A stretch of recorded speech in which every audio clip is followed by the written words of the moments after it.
Khadgar is in a glowing ethereal wheelchair. It also floats, so why isn't he just flying? This change to Khadgar isn't about representation, it's about having a checkbox for tokenism. Salam, my name is Mustafa. I am the solo game developer of Sabr Path. I currently have one game on Steam and I'm working on another one that's coming soon. I have worked in the AAA game industry. So I'm not too familiar with World of Warcraft overall.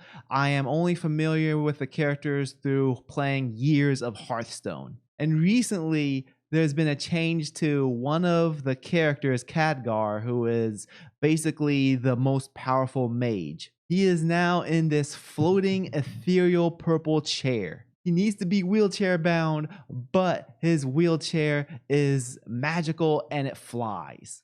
This just comes off as embarrassing. And it's no surprise that it's coming from Blizzard, in which a few years ago they revealed that they have an algorithm to help them calculate their tokenism for their characters. Obviously, a character like Khadgar doesn't need to be in a wheelchair. At this point, he might as well use a spell to animate his legs or just literally float around. It's obvious to the audience that this is pandering. Tomb Raider: The Shadows of Truth is a tabletop RPG that recently got canceled. When it was revealed, we got to see some of the artwork, and there is this character right here. Everybody can tell right off the bat that she is nothing but a list of checkboxes. She's black, obese, wears glasses, has no legs, and the pink hair makes us assume more about her. They just wanted all the checkboxes with this one. I'm not saying that any of these traits on their own are bad. I'm just saying when you have all of them together in one character, they are clearly trying to get their checkboxes out there. She's clearly designed for identity politics and not to be a cool character. Recently in the Spider-Verse comics, there is a character called Sun Spider.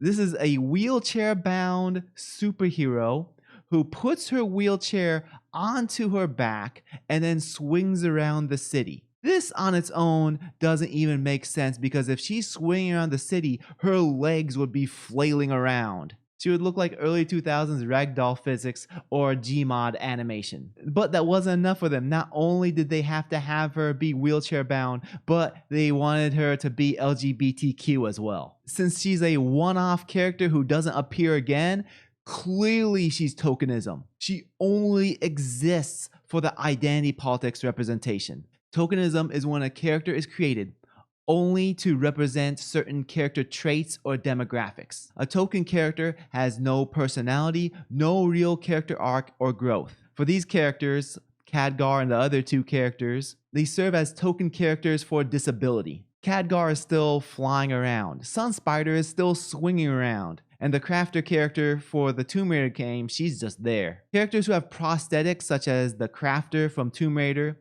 as well as just about every character from Overwatch, they use prosthetics to display disability, and that's it. They never actually have the real limitations of the disability.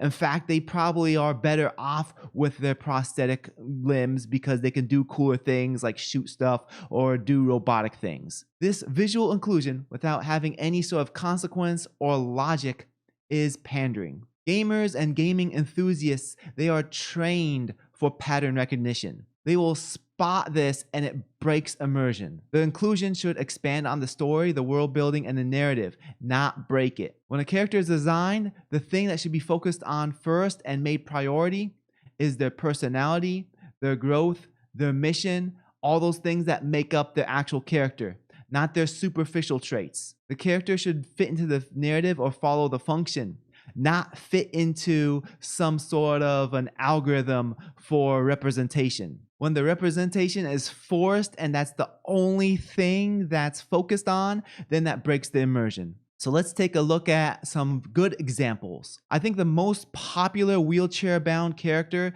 is Professor Xavier. Yes, there are versions of him, especially recent versions of him, in which he's not wheelchair-bound, but most of us recognize Professor X as being unable to use his legs, therefore he is bound to either a wheelchair or a hover chair. The character was designed like this from the get-go, and it highlights that mutants have powers that make them great, Some of them have powers that make them great in a physical sense, and others, like Professor Xavier, become great in a mental sense. His inability to be a physical character is part of what makes him a strong character and unique. Same with Joker from the Mass Effect series. He has brittle bones, so he's basically sitting at the cockpit of the Normandy at all times. He's not able to get out and start blasting aliens with Shepard. But he's still a great character because of his personality, and he's one of the best pilots that they have. These are characters that are handicapped from the get-go,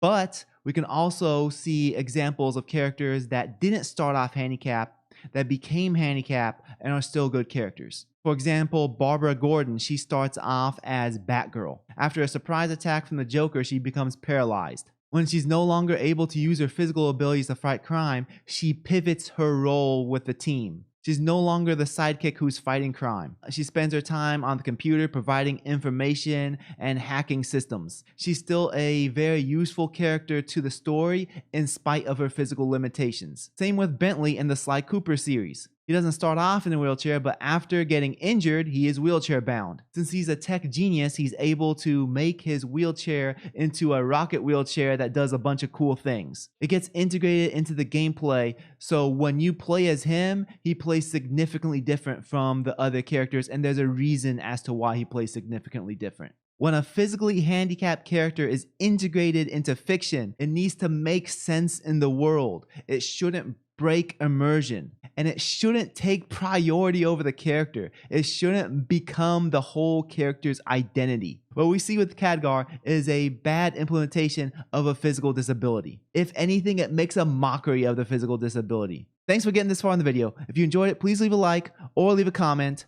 YouTube has changed their algorithm up, and they're only counting views that have engagement as views. If you want to support the channel, you can check out the links in the description below for both my games, or you can check out my book, which is on Amazon, Level Yourself Up, Motivation, Weight Loss, Fitness. Thanks for your time. Take care. Salam.